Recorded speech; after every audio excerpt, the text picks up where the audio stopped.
Stock selection के lecture number 13 में आपका स्वागत है। आज हम बात करेंगे एक महत्वपूर्ण टर्म के बारे में जिसे कहा जाता है पेट या फिर प्रॉफिट आफ्टर टैक्स। इसी के साथ हम जानेंगे कि पेट को कैसे कैलकुलेट किया जाता है और लास्ट में हम जानेंगे पेट मार्जिन क्या होता है। तो चलिए जानते हैं इन सब के बारे में। सबसे पहले हम समझते हैं कि पेट होता क्या है। जब कोई भी कंपनी कमाई करती है तो उसके बहुत सारे खर्चे भी होते हैं, जैसे कि ऑपरेटिंग खर्चा हो गया, ब्याज हो गया, फिर टैक्स हो गया। तो जब इन सब खर्चों को निकालने के बाद जो पैसा बचता है उसे ही प्रॉफिट आफ्टर टैक्स या फिर पेट कहते हैं। आसान भाषा में अगर मैं बात करूं तो कंपनी की कुल कमाई में से सभी खर्चों को निकालने के बाद जो नेट मुनाफा बचता है वही पेट होता है। यह किसी भी कंपनी की फाइनेंशियल हेल्थ का महत्वपूर्ण इंडिकेटर होता है। अब चलिए जानते हैं कि पेट को कैसे कैलकुलेट किया जाता है। तो पेट प्रॉफिट आफ्टर टैक्स का फॉर्मूला होता है PAT is equal to revenue minus total expenses minus taxes. यहाँ पर रेवेन्यू के अंदर कंपनी ने कुल आय जो जनरेट की है वो आ जाती है और टोटल एक्सपेंसेस के अंदर कंपनी के सभी खर्चे आ जाते हैं, जैसे कि ऑपरेटिंग एक्सपेंसेस आ गया, डिप्रिसिएशन आ गया, इंटरेस्ट आ गया, फिर टैक्स या फिर जो भी सर्विस कॉस्ट जो भी कुछ लगी है वो सब टोटल एक्सपेंसेस में आ जाता है। और टैक्सेस का आपको पता ही है, जो सरकार को जो टैक्स कंपनी पे करती है वो आ जाता है। इस प्रकार पेट वह नेट प्रॉफिट होता है जो सभी एक्सपेंसेस और टैक्सेस को निकालने के बाद कंपनी के पास बच जाता है। तो चलिए इसको एक एग्जांपल से समझते हैं। मान लीजिए किसी कंपनी की कुल कमाई हुई है 1 करोड़ रुपए की। कंपनी के ऑपरेटिंग एक्सपेंसेस है 50 लाख रुपए के। वही कंपनी को इंटरेस्ट पे करना है 10 लाख रुपए का और उसके बाद कंपनी को टैक्स भरना है गवर्नमेंट को, वो है 15 लाख रुपए का। तो चलिए इस कंपनी का पेट कैसे कैलकुलेट करते हैं, आइए देखते हैं। तो पेट का फॉर्मूला होता है PAT is equal to revenue minus total expenses minus taxes. तो सबसे पहले हम कंपनी की टोटल रेवेन्यू में से ऑपरेटिंग एक्सपेंसेस को निकालेंगे। तो कंपनी का टोटल रेवेन्यू है 1 करोड़ और ऑपरेटिंग एक्सपेंसेस है 50 लाख रुपए के। तो 1 करोड़ माइनस 50 लाख, तो आपके पास बच गया 50 लाख। इस 50 लाख रुपए में से कंपनी ने जो इंटरेस्ट पे करना है ब्याज वो है 10 लाख रुपए का, तो वो भी हम निकाल देते हैं। तो जब हम इंटरेस्ट पे करते हैं तो 50 लाख माइनस 10 लाख, तो हमारे पास 40 लाख रुपए बच गए। अब इस 40 लाख रुपए में से हमें गवर्नमेंट टैक्स भी भरना है जो है 15 लाख रुपए का। तो 40 लाख माइनस 15 लाख, तो हमारे पास बच गए अभी 25 लाख रुपए। तो इस कंपनी का पेट हुआ प्रॉफिट आफ्टर टैक्स, वो है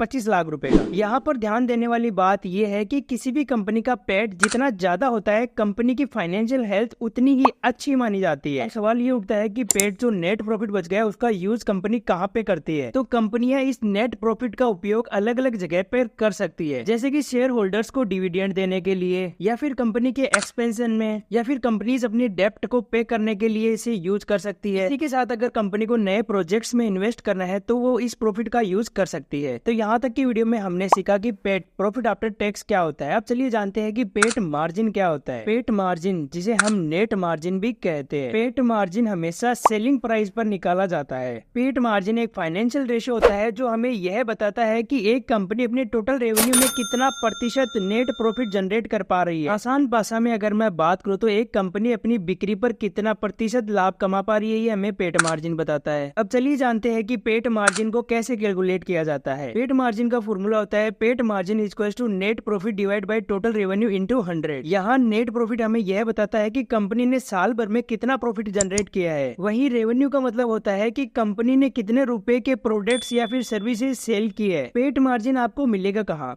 तो ये आपको कंपनी के इनकम स्टेटमेंट में मिलता है। अब चलिए पेट मार्जिन को एक एग्जांपल से समझते हैं ताकि आपको और क्लियर हो सके। मान लीजिए कोई एबी लिमिटेड कंपनी है जिसने फाइनेंशियल ईयर के एंडिंग के अंदर टोटल रेवेन्यू जनरेट किया है 10 लाख रुपए का। वही कंपनी का नेट प्रॉफिट है 1,50,000 रुपए का। तो पेट मार्जिन का फॉर्मूला होता है net profit divide by total revenue into 100। तो यहाँ पर नेट प्रॉफिट है 1,50,000 रुपए का डिवाइड बाई टोटल रेवेन्यू है कंपनी का 10 लाख रुपए का, इंटू 100 करेंगे तो हमारे पास आंसर आ गया 15%। तो यहाँ पर एबी लिमिटेड का पेट मार्जिन होगा 15%। तो इसका मतलब हम ये कह सकते हैं कि कंपनी ने अपने टोटल रेवेन्यू पर 15% नेट प्रॉफिट जनरेट किया है, जो कि एक अच्छा संकेत हो सकता है कि कंपनी अपने खर्चे को अच्छी तरह से नियंत्रित कर रही है। पेट मार्जिन का इंपॉर्टेंस क्या है, तो चलिए वो भी जान लेते हैं। पेट मार्जिन से इन्वेस्टर्स कंपनी की फाइनेंशियल हेल्थ का पता कर सकते हैं। जैसे एबी लिमिटेड कंपनी के एग्जाम्पल से हम देखते हैं तो उसका पेट मार्जिन आया था 15%। तो इससे वो निर्णय ले सकते हैं इन्वेस्टर्स की कंपनी अच्छी है या नहीं है, उसकी फाइनेंशियल हेल्थ अच्छी है या नहीं है। इसी के साथ वो पेट मार्जिन के आधार पर दो कंपनीज को कंपेयर भी कर सकते हैं। यहाँ पर ध्यान देने वाली बात यह है कि अगर किसी कंपनी का पेट मार्जिन लंबे समय से लगातार अपनी इंडस्ट्रीज की दूसरी कंपनी से ज्यादा है तो इसके चांसेस बहुत हाई है कि वो कंपनी अपने बिजनेस में काफी ज्यादा स्ट्रांग है। और हमें ऐसी कंपनी का एनालिसिस अच्छे से करना चाहिए क्योंकि ये कंपनीज लॉन्ग टर्म इन्वेस्टमेंट के लिए अच्छी हो सकती है और हम कंपनी के 5-7 साल के पेट मार्जिन को देखकर काफी कुछ जान सकते हैं। अगर किसी कंपनी का पेट मार्जिन पिछले 5-7 साल में लगातार कम हो रहा है तो इसका मतलब है कि कंपनी अपने बिजनेस में कमजोर होती जा रही है। वहीं अगर किसी कंपनी का पेट मार्जिन लगातार 5-7 साल से ईयर ऑन ईयर बढ़ रहा है तो इसका मतलब है कि कंपनी अपने बिजनेस में काफी ज्यादा स्ट्रांग होती जा रही है। उम्मीद करता हूँ कि आपको इस वीडियो में पेट, प्रॉफिट आफ्टर टैक्स और प्रॉफिट मार्जिन ये दोनों समझ में आ गया होगा। अगर आपके कोई भी डाउट रहते हैं तो आप मुझे कमेंट में पूछ सकते हो। अगर आपको वीडियो अच्छा लगे तो आप वीडियो को लाइक कर सकते हो और चैनल को सब्सक्राइब कर सकते हो ताकि आपसे ऐसी वैल्यूएबल वीडियो मिस ना हो सके।